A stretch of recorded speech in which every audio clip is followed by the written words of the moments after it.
Hello student, SN professional classes से मैं हेमंत गुप्ता आज आपके लिए लेके आऊँ बेटा फाइनेंशियल इंस्टीट्यूशन एंड मार्केट की जो हमने सीरीज शुरू की हुई है उसका नेक्स्ट पार्ट।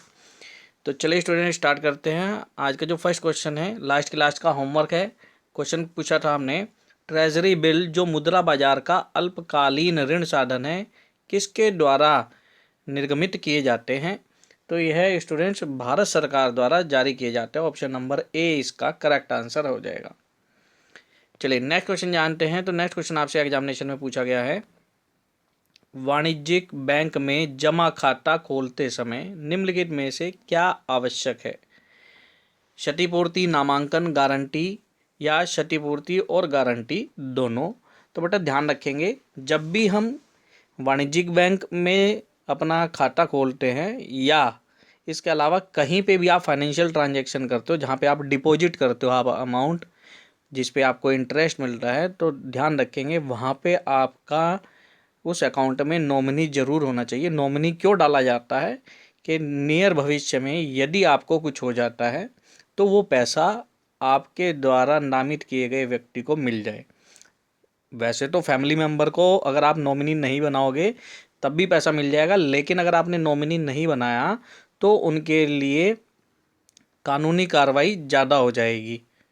उस असुविधा से बचने के लिए उनका नामांकन जरूर करें, चाहे आपने इंश्योरेंस कराया हो, चाहे आप एफडी करा रहे हैं, आरडी करा रहे हैं या सेविंग अकाउंट खोल रहे हैं, तो ध्यान रखेंगे, या आप म्यूचुअल फंड खरीद रहे हैं, शेयर खरीद रहे हैं, जहाँ पे भी आप कुछ इन्वेस्टमेंट कर रहे हैं तो उस अकाउंट में आपका नामांकन यानी कि नॉमिनेशन जरूर होना चाहिए, ये ध्यान रखेंगे। और यदि आपका कोई अकाउंट पहले से खुला है तो इसको ज़रूर चेक करें, यदि नॉमिनी नहीं है तो उस अकाउंट में नॉमिनी को आप कभी भी ऐड कर सकते हो और कभी भी नॉमिनी को चेंज भी कर सकते हो। तो अपने अकाउंट्स जरूर चेक कर लेंगे।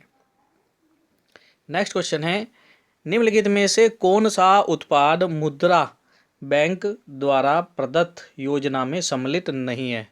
क्या कह रहा है, which of the following is not a product offered by मुद्रा बैंक। तो बेटा ध्यान रखेंगे, मुद्रा बैंक द्वारा जो प्रोडक्ट जो लोन दिया जाता है वो 3 कैटेगरी में दिया जाता है, शिशु, किशोर और तरुण।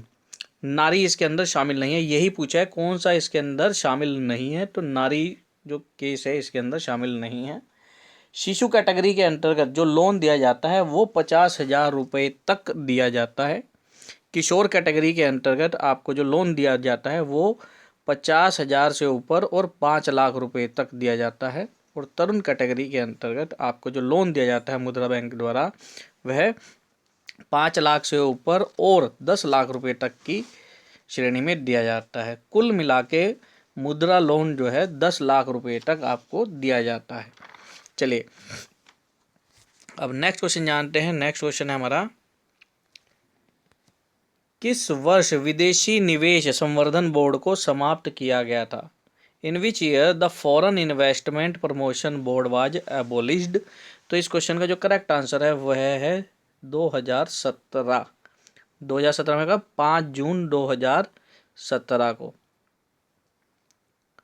और जो है इसकी स्थापना कब हुई थी, तो इसकी जो स्थापना हुई थी वो जो हुई थी फॉरेन इन्वेस्टमेंट प्रमोशन बोर्ड की स्थापना हुई थी 1991 में, और यह समाप्त कर दिया गया 5 जून 2017 को।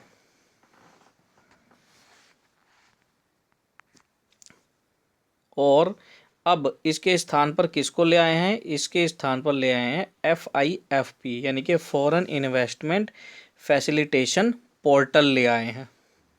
क्या ले आए हैं, फॉरेन इन्वेस्टमेंट फैसिलिटेशन पोर्टल, ध्यान रखेंगे। चलिए अब नेक्स्ट क्वेश्चन देखते हैं। तो नेक्स्ट क्वेश्चन आपसे एग्जामिनेशन में पूछा गया है, निम्नलिखित में से कौन भारत में एक संगठित क्षेत्र नहीं है।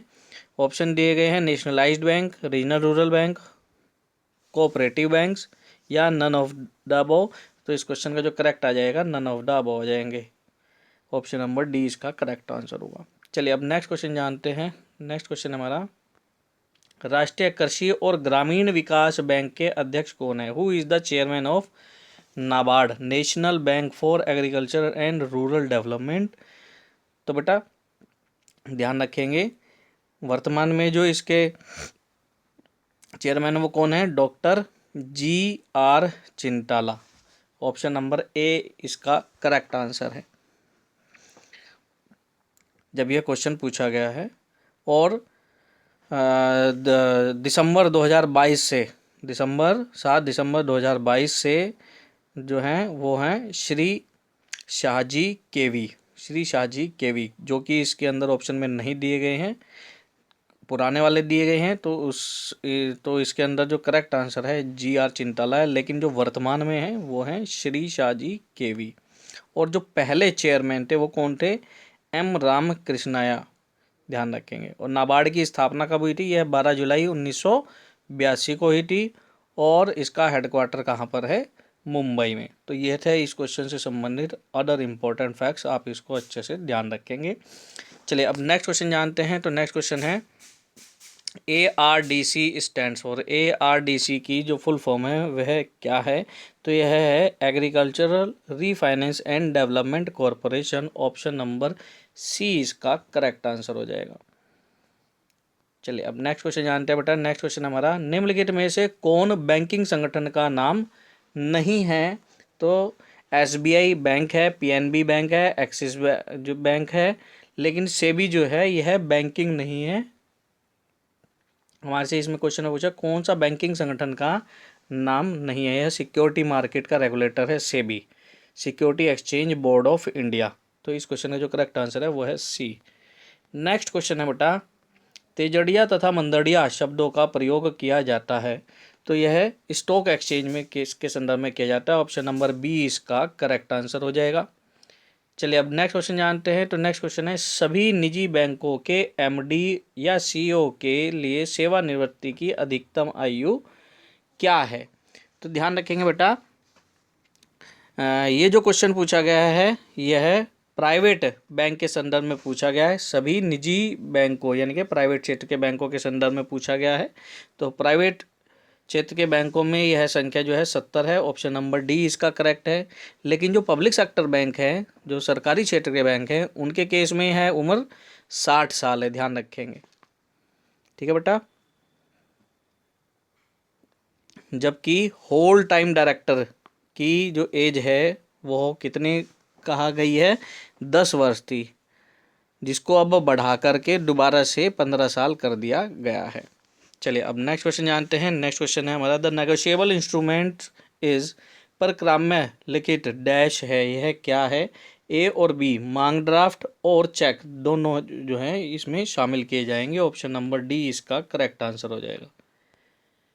चलिए अब नेक्स्ट क्वेश्चन जानते हैं बेटा।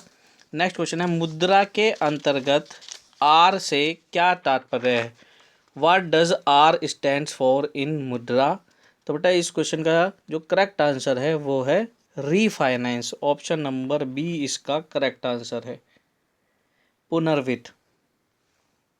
चलिए अब नेक्स्ट क्वेश्चन जानते हैं।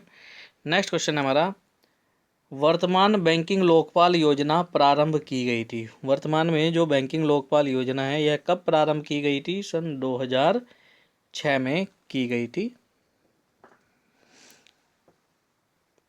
और यदि आपसे ऐसा क्वेश्चन पूछ ले कि बेटा ये सबसे पहले किस देश में लॉन्च की गई थी बैंकिंग ओम्बड्समैन स्कीम, तो ये ध्यान रखेंगे सबसे पहले बैंकिंग ओम्बड्समैन स्कीम जो है स्वीडन देश में प्रारंभ की गई थी। चलिए अब नेक्स्ट क्वेश्चन जानते हैं। तो नेक्स्ट क्वेश्चन है, बैंकिंग तृतीय पक्ष के उत्पाद विक्रय करने हेतु अधिकृत है, यह कौन से उत्पाद हैं? तो ये जो नीचे दिए गए टर्म दी गई हैं इसके अंदर कौन सा है? Mutual fund. Mutual fund third party product कहलाते हैं। ऑप्शन नंबर A इसका करेक्ट आंसर है। चलिए अब नेक्स्ट क्वेश्चन जानते हैं। तो नेक्स्ट क्वेश्चन है, national housing bank is a wholly owned subsidiary of, क्या कह रहा है? राष्ट्रीय आवास बैंक की पूर्ण स्वामित्व वाली सहायक कंपनी है। तो यह किसकी है? यह RBI की है। ऑप्शन नंबर D इसका करेक्ट आंसर है। इसको स्थापित कब किया गया था? तो यह 9 जुलाई 1988 को NHB एक्ट 1987 के अंतर्गत स्थापित किया गया था। और यह हाउसिंग के संदर्भ में एपेक्स फाइनेंशियल इंस्टीट्यूशन था। जबकि वर्तमान में यह 1 मई 2019 से गवर्नमेंट ऑफ इंडिया, भारत सरकार के अंतर्गत अब कार्य करता है। क्योंकि भारत सरकार ने आरबीआई से इसके सभी शेयर खरीद लिए हैं, वापस ले लिए हैं। अब यह जो है भारत सरकार के अंतर्गत कार्य करता है, ना कि आरबीआई के अंतर्गत। लेकिन दिए गए ऑप्शन में से हमारे को जवाब देना था, तो उसके अकॉर्डिंगली इसका जो करेक्ट आंसर था, भारत सरकार से पहले किसकी सब्सिडरी कंपनी थी, यह आरबीआई की थी। ये थे स्टूडेंट्स आज के इम्पोर्टेंट क्वेश्चन। मिलते हैं अपने नेक्स्ट सेशन में, और यदि आपने प्रीवियस वीडियो नहीं देखे हैं तो उनको भी आप ज़रूर कंसीडर कर लेंगे। वहाँ पर भी हमने इम्पोर्टेंट क्वेश्चन फैक्ट के साथ आपको बताए हैं, जिससे ताकि आपकी बेटर प्रिपरेशन हो। मिलते हैं अपने नेक्स्ट सेशन में, तब तक के लिए bye bye student and best of luck for your examination.